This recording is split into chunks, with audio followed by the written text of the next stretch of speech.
As we start this school year, all of us can't really help but think about Uvalde, Texas, and the renewed concerns about school safety amid this rise in mass deadly shootings. That's right, and our next guest knows that fear. She's lived it. She's the mother of the beautiful Josephine, who lost her life at the age of 7 after that devastating Sandy Hook school shooting.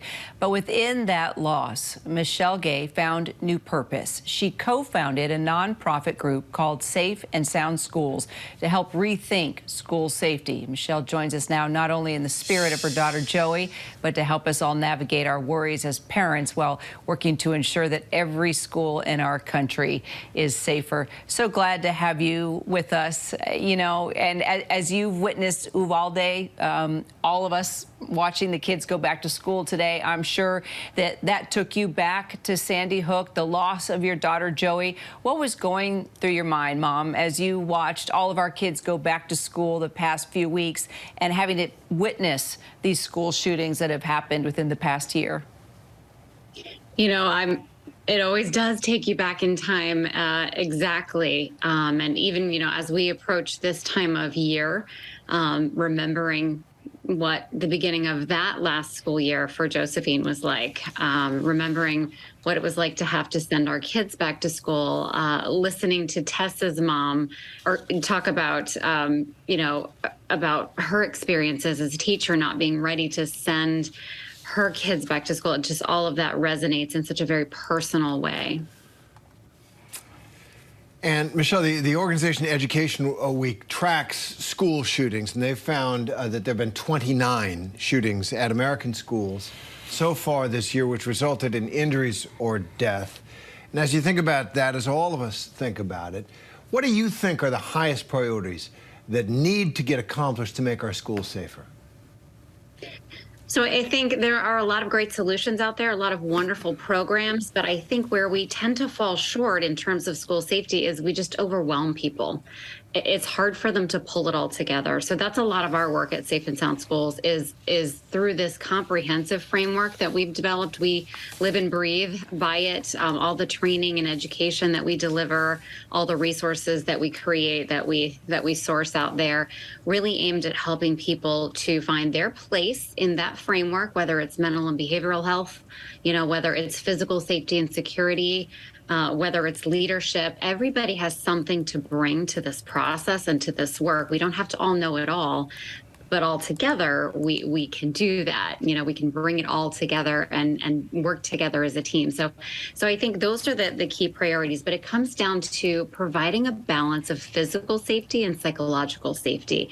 So I think you heard that, you know, as in the interviews, in the folks and the community members, this need for psychological safety, mental health safety, kind of, you know, resources and supports, and then also just needing to know that there were going to be, you know, law enforcement officers, there were going to be school resource officers, there were going to be people there for them to be able to reach out to in times of crisis. So that balance is really what it all comes down to.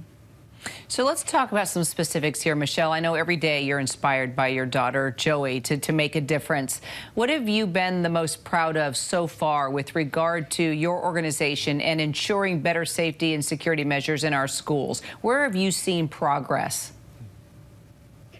I really have seen the most progress in the schools that we have worked with across the country and even outside of our country, in Canada and in Australia and, you know, several other countries, Mexico as well. Lots of folks reach out to us and lots of folks participate in our online trainings as well.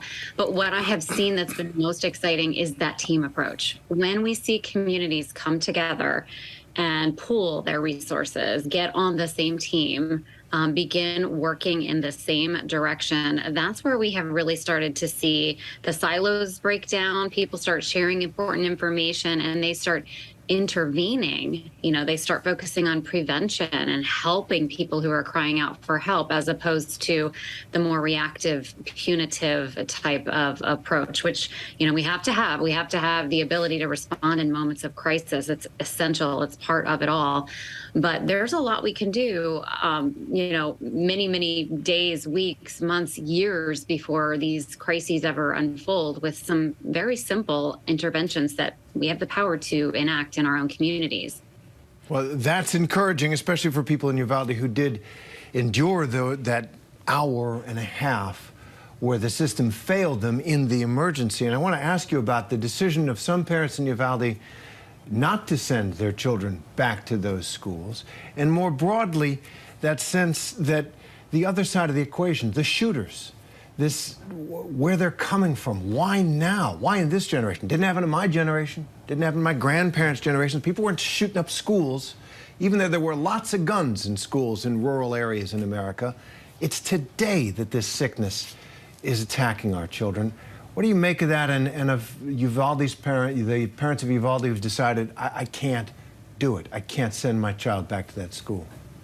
Yeah, it's absolutely unprecedented, and I relate so strongly to that sentiment, to that feeling, to that decision. In fact, to be honest with you, wasn't going to send my 2 surviving daughters back after our tragedy at Sandy Hook. It was their decision. They were both adamant that they wanted to go back. They wanted to be with their classmates, with their peers, with their teachers. And I realized how important that sense of community is to recovery. And in that moment, I realized I was going to have to figure out how to do that. And that really was the beginning of this work for me, was reaching out, developing relationships with our new school resource officers, with our administrators, with our teachers, and really looking at what are you doing? How can you show me that things are going to be different this time? How can we be working together to ensure that the kids are safe? So I think it is completely understandable and relatable, and I think everybody has their own journey out of this. So it's important that we honor that for parents and families that are just not ready. Michele, absolutely. Thank you so much for being with us. Thank you for your work and the inspiration out of your pain that you are for so many people across this country. Thanks very much. Thanks, Michele. Thanks for having me. Hi, everyone. George Stephanopoulos here. Thanks for checking out the ABC News YouTube channel. If you'd like to get more videos, show highlights, and watch live event coverage, click on the right over here to subscribe to our channel. And don't forget to download the ABC News app for breaking news alerts. Thanks for watching.